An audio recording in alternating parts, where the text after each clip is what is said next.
Terima kasih Tuhan, kalau pada saat ini kami boleh berkumpul bersama-sama.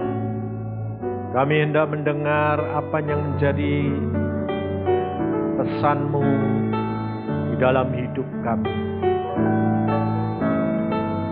Karena kami tahu apa yang akan terjadi ada di dalam tangan-Mu. Tidak ada sesuatu pun kejadian di luar daripada pengetahuan dan kehendak-Mu. Maka dari itu Tuhan, berikanlah kepada kami pengertian, supaya kami dapat mengerti apa yang menjadi kehendak-Mu di dalam hidup kami. Supaya kami mampu mengatasi segala pencobaan, segala masalah, segala kesesatan yang menimpa kami. Terima kasih Bapa akan kasih sayang dan setia-Mu, karena Engkaulah segala-galanya bagi kami. Dalam nama Tuhan Yesus, kami mengucap syukur semua perkara ini. Mari Tuhan Roh Kudus, Kau buat kami mengerti, tanamkan firman Tuhan Yesus di dalam kami, supaya kami ingat senantiasa. Terima kasih Tuhan, dalam nama Tuhan Yesus kami percaya dan mengucap syukur. Amin. Silakan duduk saudara. Mari saudara-saudara kita buka firman Tuhan di dalam Mazmur pasal yang ke-91. Mazmur 91. Mulai ayat yang pertama. Orang yang duduk dalam lindungan yang maha tinggi dan bermalam dalam naungan yang maha kuasa akan berkata kepada Tuhan, tempat perlindunganku dan kubu pertahananku, Allahku yang ku percayai. Sungguh Dialah yang akan melepaskan engkau dari jerat penangkap burung, dari penyakit sampar yang busuk. Dengan kepaknya ia akan menudungi engkau, di bawah sayapnya engkau akan berlindung. Kesetiaannya ialah perisai dan pagar tembok. Engkau tak usah takut terhadap kedahsyatan malam, terhadap panah yang terbang di waktu siang, terhadap penyakit sampar yang berjalan di dalam gelap, terhadap penyakit menular yang mengamuk di waktu petang. Walau 1.000 orang rebah di sisimu dan 10.000 di sebelah kananmu, tetapi itu tidak akan menimpahmu. Engkau hanya menontonnya dengan matamu sendiri dan lihat pembalasan terhadap orang-orang fasik. Sebab Tuhan ialah tempat perlindunganmu, yang maha tinggi telah kau buat tempat perteduhanmu. Malapetaka tidak akan menimpa kamu dan tulah tidak mendekat kepada kemahmu. Sebab malaikat-malaikatnya akan diperintahkannya kepadamu untuk menjaga engkau jalanmu. Mereka akan menatang engkau di atas tangannya, supaya kakimu jangan terantuk kepada batu. Singa dan ular tedung akan kau langkahi. Engkau akan menginjak anak singa dan ular naga. Sungguh hatinya melekat kepadaku, maka aku akan meluputkannya. Aku akan membentenginya, sebab ia mengenal namaku. Bila ia berseru kepadaku, aku akan menjawab. Aku akan menyertai dia dalam kesesakan. Aku akan meluputkannya dan memuliakannya. Dengan panjang umur akan kukenyangkan dia, dan akan kuperlihatkan kepadanya keselamatan daripadaku. Saudara, Kalau kita mendengar akan firman Tuhan hari ini, kita harus menyadari saudara bahwa kerap kali kita bertanya, apa yang diucapkan oleh firman Tuhan di dalam Mazmur 91 ini, kerap kali kita tidak mengalami. Karena kenyataan kita menjadi orang Kristen, tetap mendapatkan kecelakaan, tetap menghadapi masalah, tetap mendapati kesukaran. Padahal dikatakan di sini bahwa Tuhan adalah perlindungan kita, kota benteng kita. Nah, kita kerap kali hanya memperhatikan firman Tuhan ini yang enak buat kita. Tapi kita tidak tahu jalannya mendapatkan jaminan Tuhan itu digenapi. Maka dari itu saudara, saya dari tadi datang jam 6, saya duduk, saya berdoa, doa. Saya lihat semua saudara yang datang, saya bercakap-cakap dengan Tuhan. Tuhan mengatakan kepada saya begini, kamu lihat anak-anak Tuhan yang datang ini, Tuhan bilang. Ya, aku bilang. Terus Tuhan bilang, kenapa mereka datang dengan rileks, telat, lalu mesti puji-pujian. Karena apa saudara? Karena tidak ada masalah seperti di ujung pandang. Kalau kira-kira terancam lagi, sembayangnya tambah banyak, rindunya tambah banyak sama Tuhan atau enggak? Padahal Tuhan berkata di sini saudara, untuk supaya janji Tuhan ini tergenapkan, dibutuhkan syarat, dibutuhkan harga yang kita ini harus bayar, saudara. Tapi kerap kali kita cuma ambil enaknya aja. Kan janji Tuhan tuh begini, kan janji Tuhan tuh baik, kan Tuhan tuh kasih. Masa kalau saya kasih kok aku diajar? Loh. Waktu saya mengatakan kepada seseorang, dia tanya kepada saya, Pak, bukankah kita ini sudah lepas dari hukum Taurat? Dari hukuman. Tidak dari hukum Taurat lagi, tapi dari hukuman. Karena Kristus sudah mati di atas kayu salib, jadi kita sudah bebas. Tidak dihukum dong, Pak. Lalu saya bilang, kok enak. Kalau kamu mengasihi anakmu salah berbuat melawan firman-Mu, melawan perintah-Mu, melawan peraturan yang engkau lakukan. Kamu diamkan atau, enggak apa-apa, papa itu sayang kamu. Atau diajar. Hah? Kalau kamu kasih, anaknya bilang apa? Kalau papa kasih, kok diajar? Kalau mama sayang, kok aku diajar? Betul enggak? Itu persis kamu. Jadi maunya cuma apa? Enak.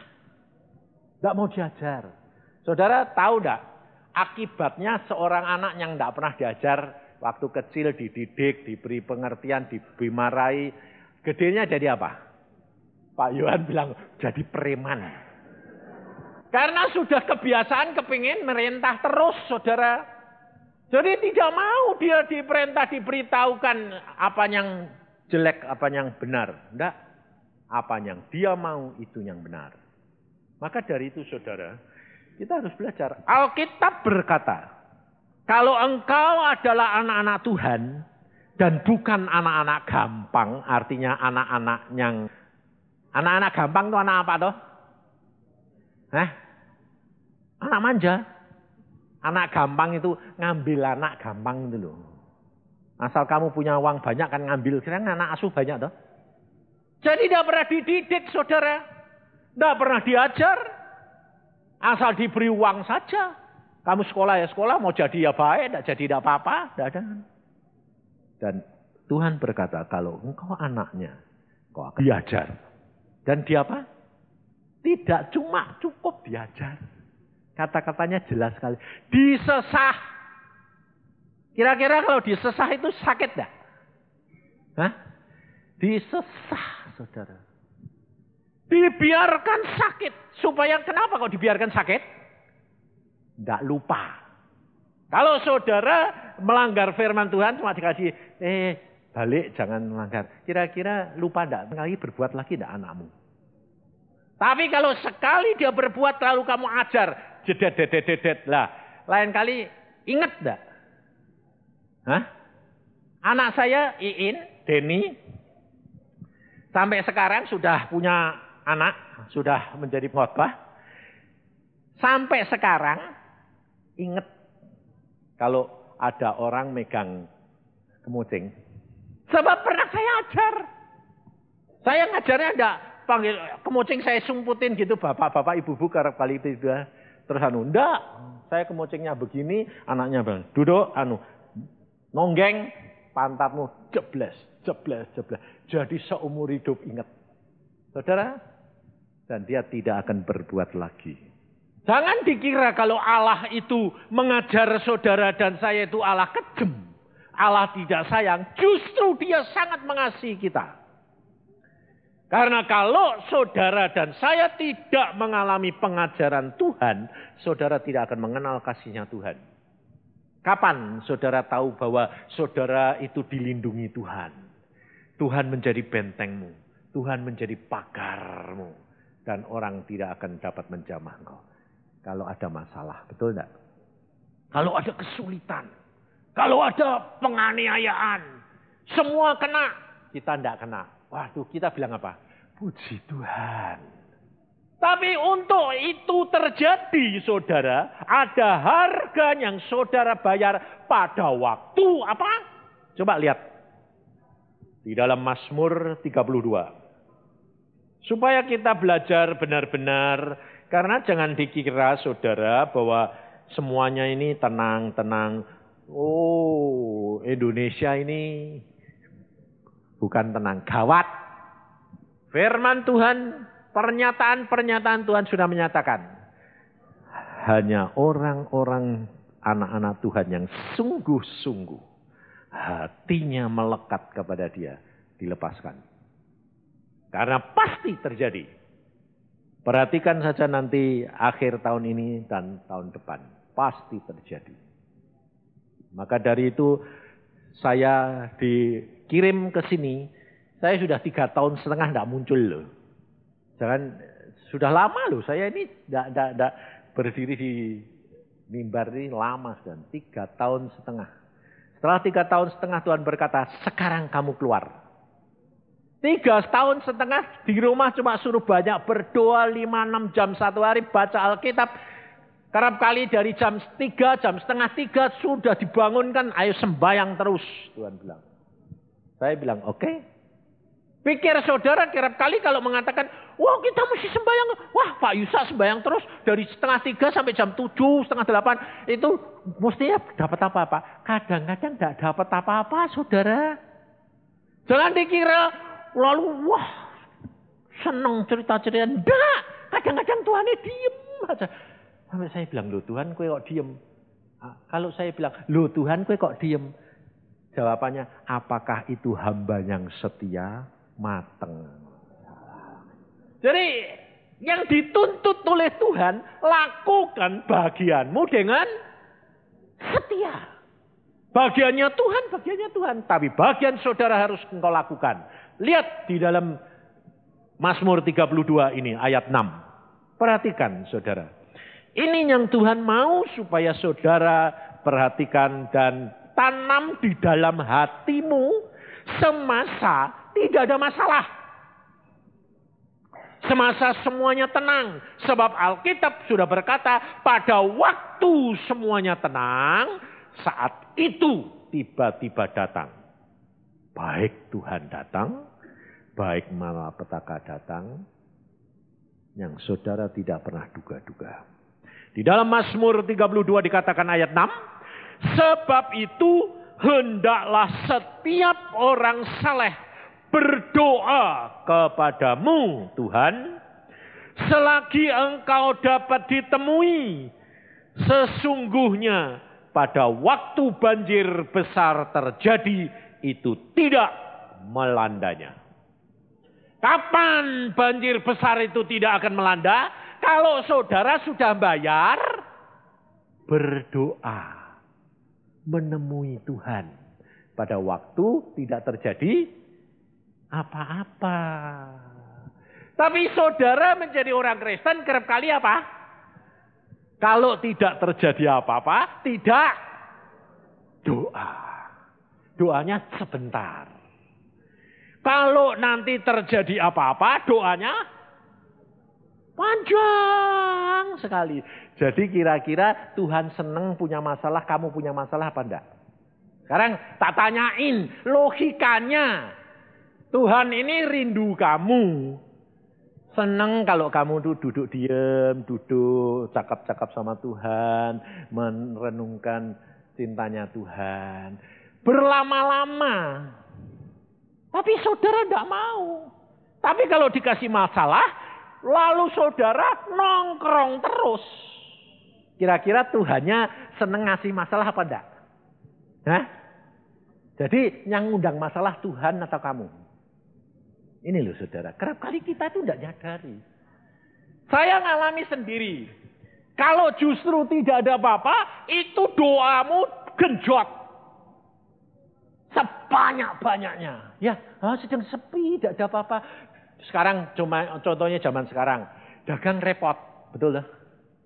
Kalau dagang sedang repot, pikirannya yang jalan atau doanya yang jalan? Lah iya lah piye. Mikir terus sia-sia. Terus. Itu waktu dipakai doa. Jadi nanti kalau masalah datang, kamu tidak usah doa. Kenapa? Tuhannya sudah yang nolong kamu. Tuhannya yang kerja bukan kamu. Ngerti. Tapi kamu tidak mau. Sampai saya mengatakan, saya tadi di sana saya bilang, Tuhan, anak-anakmu ini kan tenang. Jadi mereka santai. Santainya santai bukan santai seperti santai kata-kata saya. Kalau saya tuh santai menghadapi masalah. Tapi kalau kamu bukan santai, males.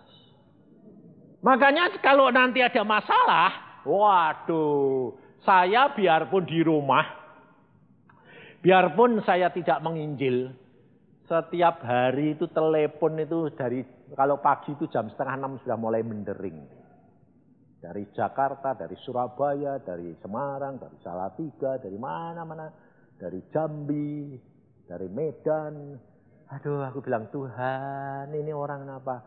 Pak, tolongin dong Pak. Tidak ketemu orangnya, tidak dengar suaranya deh. Aku bilang, ada apa? Oh, ada masalah gini. Nah kamu kalau sudah ada masalah ribut kayak gini, kayak cacing kepanasan.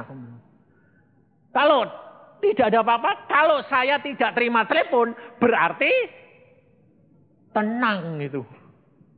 Tapi saudara harus sadar. Sebab hal ini harus terjadi. Harus. Sekarang barusan ini saya diberikan buku Kode Alkitab. Judulnya lucu. Kode. Tahu kode? Kode itu apa ya? Tanda. Isyarat. Saudara, ternyata segala sesuatu yang terjadi di dalam dunia ini sudah ditulis di dalam Alkitab. Hanya kita belum bisa mengerti menjabarkannya. Tapi ternyata Alkitab itu Alkitab Ibrani. Yang menemukan bukan orang Kristen, bukan orang yang percaya Tuhan. Dia berkata begini, aku yang menemukan ini, menyelidiki ini 5 tahun dan aku sudah konsultasikan dengan pakar-pakar ahli-ahli isyarat-isyarat ini, bahwa mereka mengatakan ini betul. Yang kamu dapatkan itu betul. Dia berkata, aku tidak percaya akan satu agama, tidak menjadi agama, turut agama satupun, tetapi aku mencari kebenaran. Dan itu adanya di dalam Alkitab. Kebenaran apa? Kebenaran-kebenaran yang terjadi di seluruh dunia ini. Dan dia sudah menemukan 5 tahun. Dan dia tulis. Salah satu dia berkata, pada waktu Perdana Menteri Israel, Yitzhak Rabin, dia menjadi menjabat, ternyata sudah ditulis di dalam Alkitab. Dan pada waktu itu saya menemukan. Nah, itu modelnya di situ sampai saya akhirnya ketawa sendiri. Dan karena saya pernah diceritain Tuhan. Bahwa di surga itu ada satu kitab yang kecil. Tetapi memuat semua peristiwa dan apa yang terjadi kepada anak manusia. Satu demi satu tertulis. Ternyata ini cuma selembar, saudara. Alkitab itu dalam tapi ternyata isinya itu semua. Sebab seperti teka-teki silang. Kalau dibaca begini apa, kalau dibaca miring begini apa, kalau dibaca dari belakang ke dari bawah ke atas itu apa, itu semua tertulis. Saudara, hatimu harus melekat. Artinya melekat itu segala sesuatu istirahat,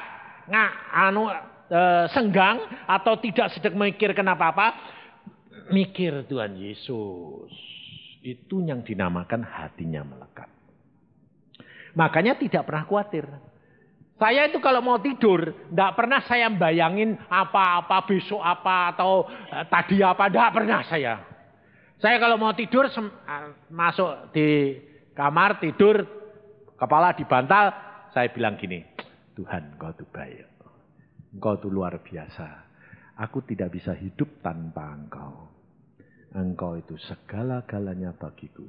Wes, tidak ada lebih dari Engkau. Engkau itu istimewa Tuhan. Sampai ngantuk, sampai tidur blek. Nah itu hatinya melekat. Pergi kemana-mana saya pergi tadi nyopir sendiri sepanjang jalan ya saya enggak ngomong apa-apa, enggak mikir apa-apa. Saya cuma bahasa lidah sama ngomong sama Tuhan. Firman-Mu apa?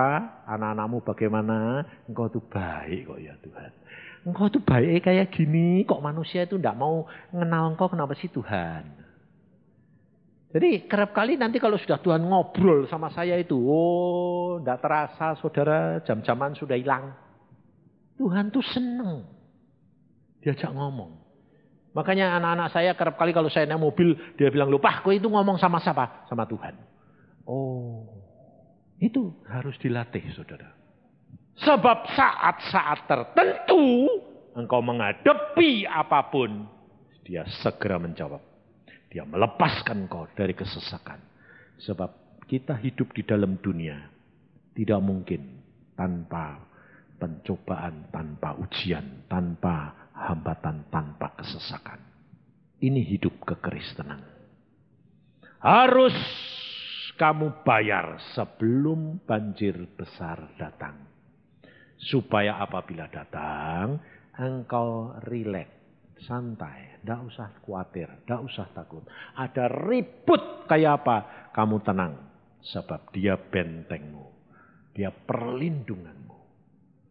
Hatimu jangan melekat sama benda, sama apa saja. Melekat hanya kepada dia. Dia ngatur segala-galanya sampai perkara yang terkecil. Pada waktu saya 3,5 tahun disuruh berhenti oleh Tuhan. Tuhan mengatakan, sekarang kamu tidak pergi penginjilan, kamu berhenti di rumah, berdoa 5-6 jam.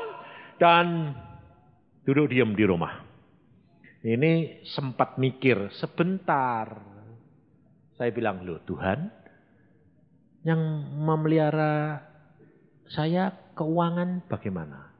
1 bulan tuh saya butuh minimal untuk ongkos, untuk pelayanan, untuk persekutuan, untuk miara persekutuan ini barang itu 5 juta loh Tuhan 1 bulan.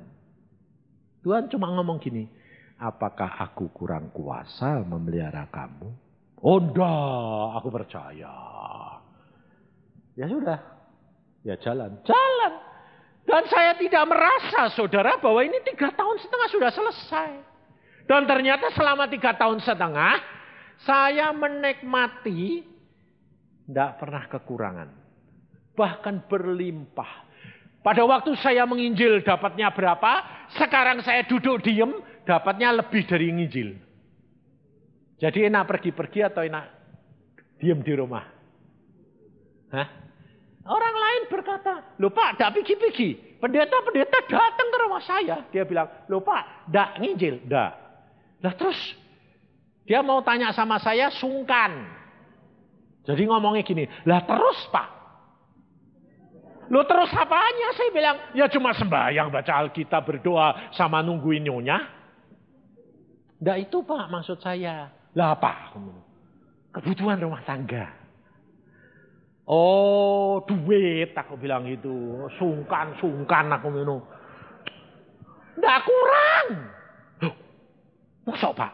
Loh Bapak butuhnya berapa? 5 juta setiap bulan. Minimal. Nggak kurang. Bahkan lebih. Bagaimana caranya Pak? Nggak tahu. Bapak kan yang ngalami toh? Iya. Lah bagaimana caranya? Nggak tahu. Loh apa datang sendiri? Iya. Loh caranya datang dia? Orang telepon. Telepon gini. Ini Pak Yusa. Ya. Kamu siapa? Saya si ini. Bapak tidak kenal saya ya tidak kenal Bapak. Loh lah kok kamu bisa telepon aku? Saya tanya-tanya. Ketemu anakmu. Namanya Iin. Sedang khotbah. Oh kamu anaknya Pak Yusa? Ya. Aku ini diperintah Tuhan. Perintah apa? Tante. Suruh berkati ngirim duit. Alamatnya bapakmu tuh mana? Oh ini lo teleponnya. Ya nanti tak teleponi sendiri. Loh, saudara. Sampai hari ini pun tidak kenal. Ya tidak ketemu. Dan itu aneh-aneh. Aneh-aneh. Telepon. Pak mau kirim. Kirim apa? Aku bilang, berkat buat kamu. Kamu siapa? Kamu tidak kenal saya. Lah kok tidak kenal kan? Saya diperintah Tuhan Pak. Suruh ngasih berkat kamu. Loh kok aneh? Iya kalau saya tidak dengar sendiri itu tidak percaya Pak. Apalagi yang kemarin. Barusan kemarin. Saudara. Dia bilang gini. Pak Yusa kenapa? Wah kamu ini kok disayang sama Tuhan. Lah ya pasti dong. Aku bilang. Ya dong bilang pasti dong. Maksud disayang tidak pasti. Pasti dong. Aku ini loh Pak. Cuma dibuat kurir sama Tuhan. Kurir apa?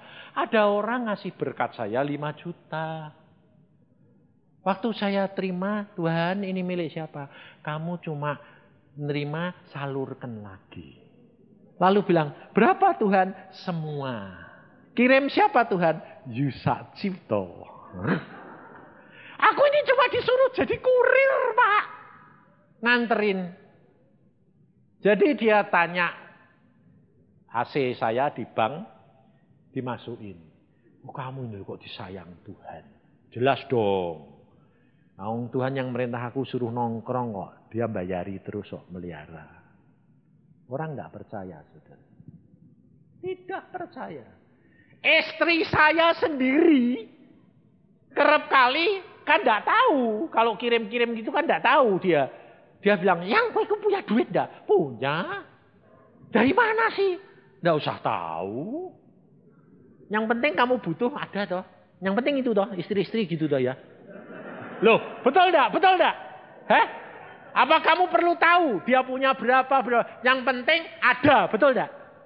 Kalau butuh ada, betul enggak? Itu lebih enak enggak? Kita sama Tuhan juga begitu, saudara. Saya sama Tuhan begitu. Saya enggak punya simpenan sampai banyak, ratusan puluhan juta, enggak. Tapi kalau aku butuh, ada. Jadi kalau ada devaluasi dolar, bingung enggak saya? Dolar mau naik berapa, saya tidak pusing. Kenapa? Nah kalau aku butuh enggak doa kok. Tuhan butuh ini. Saya kan mau pergi ke Australia ini. Nanti hari Senin saya berangkat ke Australia pelayanan sama istri saya. Saya cuma gini loh. Tuhan mau pergi Australia loh. Tiketnya naik. Bayarnya dolar. Aku bilang gitu. Bayarnya dolar Tuhan. Ya enggak apa-apa. Nanti tak kasih dolar. Tiketnya sudah sedia. Aku bilang, Tuhan visanya piye? Kamu datang sendiri saja. Ya wes, saya datang ke Jakarta, masuk ke kedutaan, saya bilang, saya mau ke Australia. Oh ini formulir diisi Pak, daya. Cuma gitu tok 10 menit. Ini Pak, dapat visa setahun. Luang saya cuma minta 10 hari kok. Oh ya enggak apa-apa, nanti bolak-balik enggak usah minta lagi lah. Semua diatur tuh enak, saudara. Butuh berapa? Minta Tuhan. Asal Anda nurut, hatimu melekat, minta datang dewe. Datang loh. Mau dunia mau bungkir balik, masa bodoh. Wong aku ya ndak punya dunia.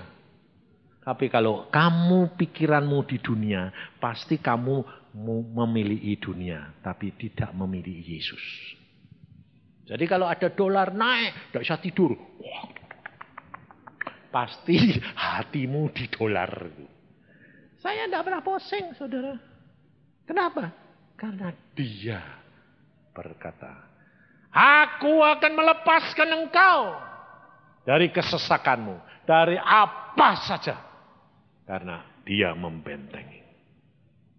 Dia akan kirim malaikat untuk melindungi engkau. Jadi saya tidak pernah pusing.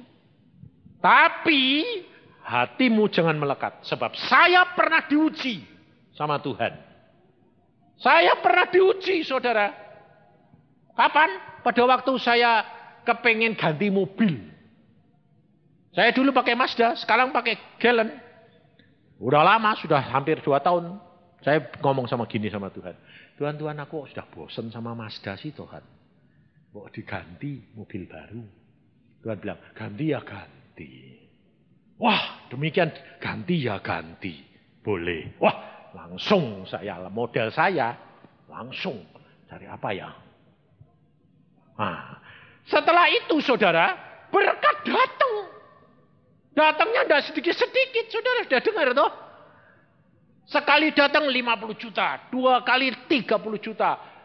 Mobil saya 30 juta, tak hitung 110 juta. Wah, kok banyak saya bilang.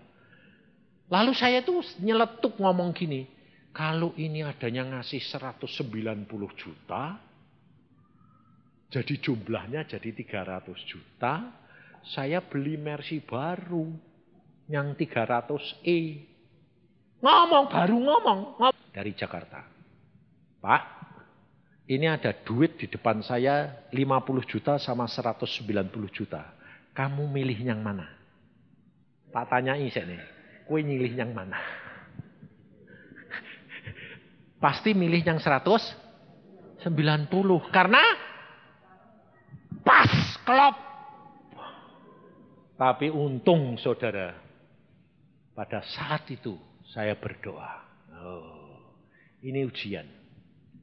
Tuhan, kalau menurut pikiranku, klop. Cocok.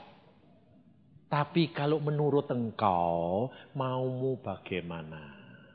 Tuhan bilang, hamba Tuhan cuma terima 1/10. Tanya saya, kok bisa 50 sama 190 bagaimana? Karena ini 240 juta.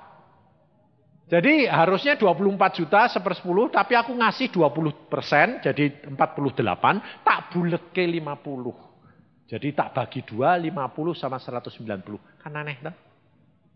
Lah kenapa kamu tawarkan saya yang 190? Karena saya dengar sendiri suara Tuhan. Kamu rela ndak terima yang 50? Yang 190 berikan hambaku. Karena 2 kali ngomong, aku rela Tuhan. Lalu saya tanya, siapa hambamu? Telepon hambaku Yusa di Bandung. Makanya sekarang kamu pilih. Dia bilang, saya cuma terima 25, sebab 10%. Yang 25 suruh nyalurkan hamba Tuhan, yang 190 ambil kembali kamu. Saudara, seandainya saya milih yang 190, salah enggak? Berarti saya menjadikan pikiran dan kehendak dan keinginan saya lebih daripada Tuhan saya.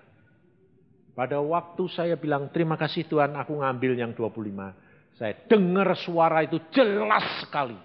Dan Tuhan sendiri yang berbicara. Dan hatinya senang. Dia ngomongnya gini, itu baru hambaku. Bayangin saudara. Dia rasanya bangga, senang. Dia bilang itu baru hambaku. Saya menangis. Justru mendapat sedikit. Tapi saya menangis karena apa? Karena dia senang hatinya. Karena hambanya mau nurut dan tetap tidak jatuh di dalam saat ujian terakhir. Disodori berkat sekalipun, tidak memilih berkat, tapi memilih menurut kepada Dia.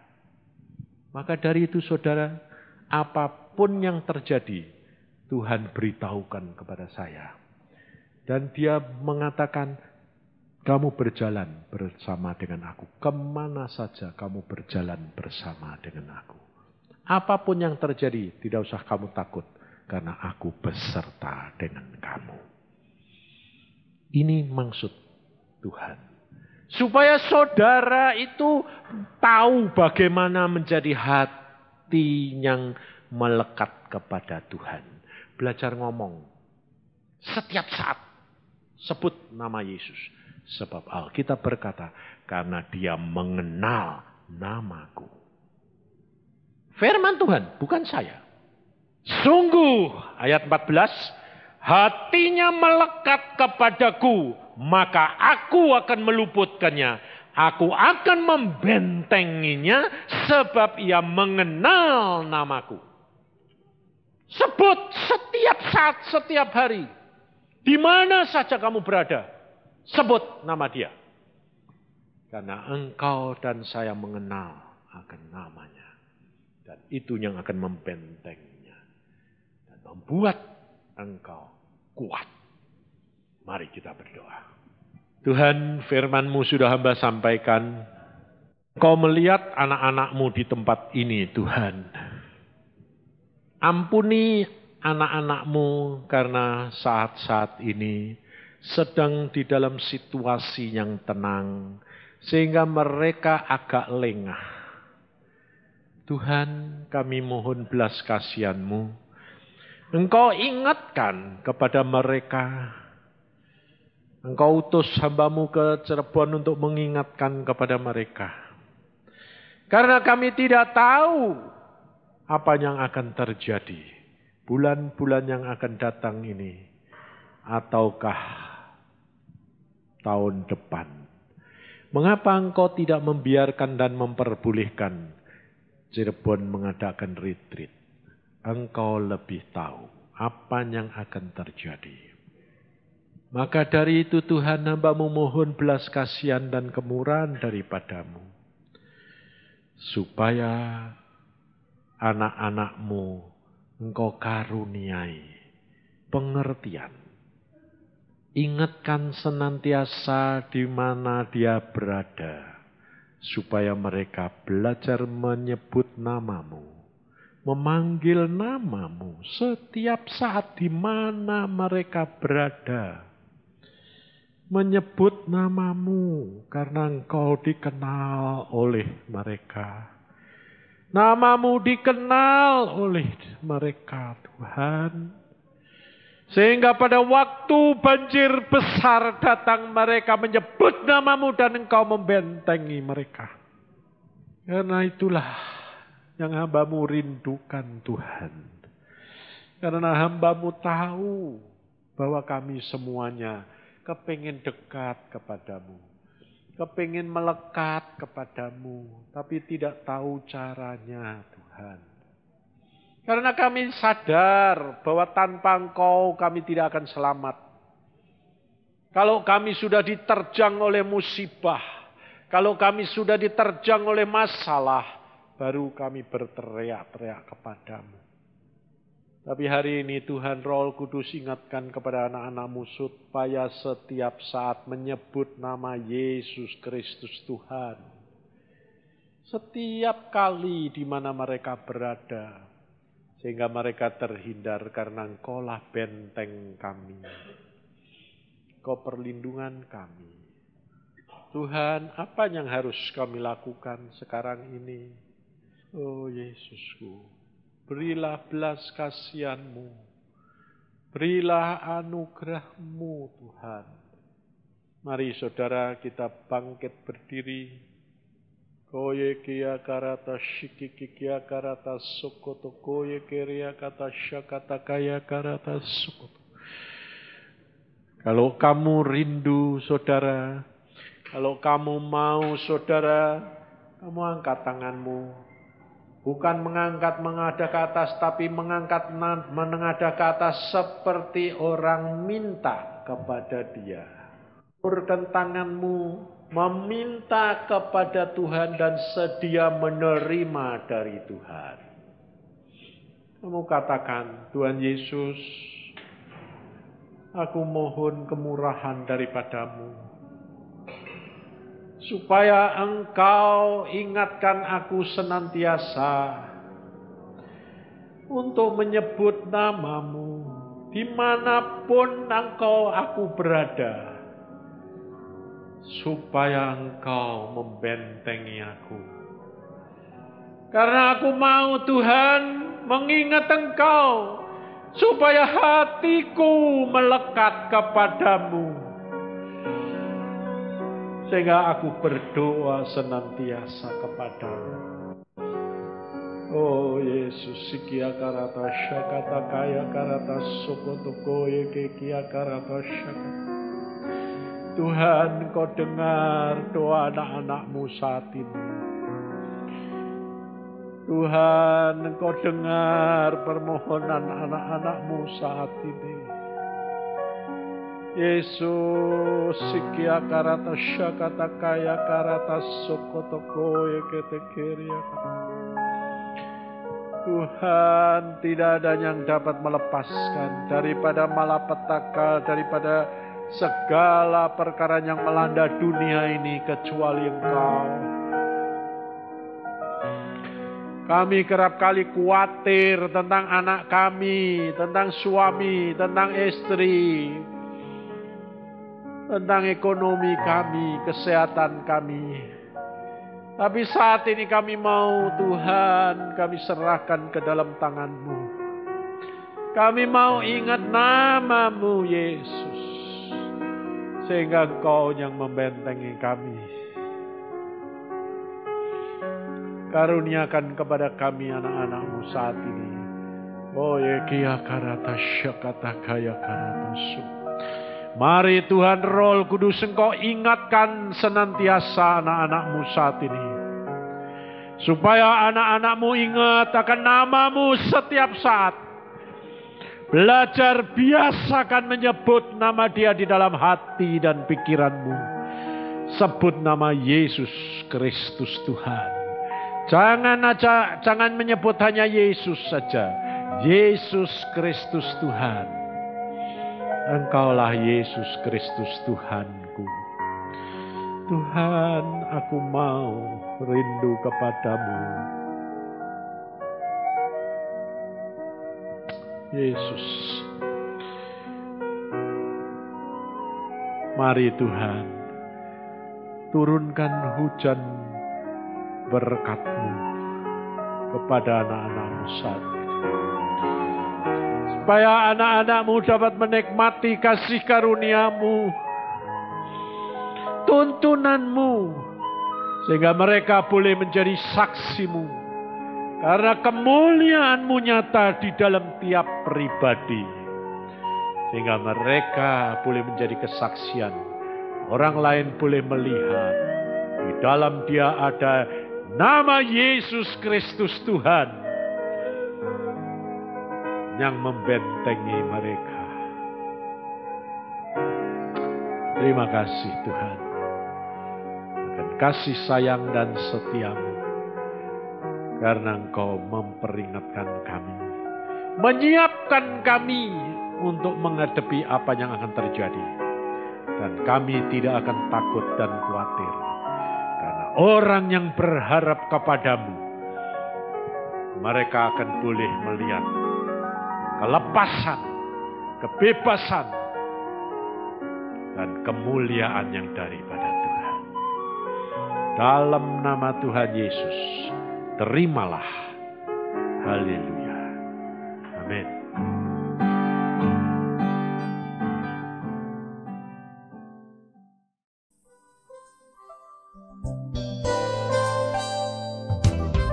Anda diberkati dengan pemberitaan firman Tuhan. Dapatkan kaset, VCD, CD, MP3, dan buku-buku rohani dari hamba-hamba Tuhan.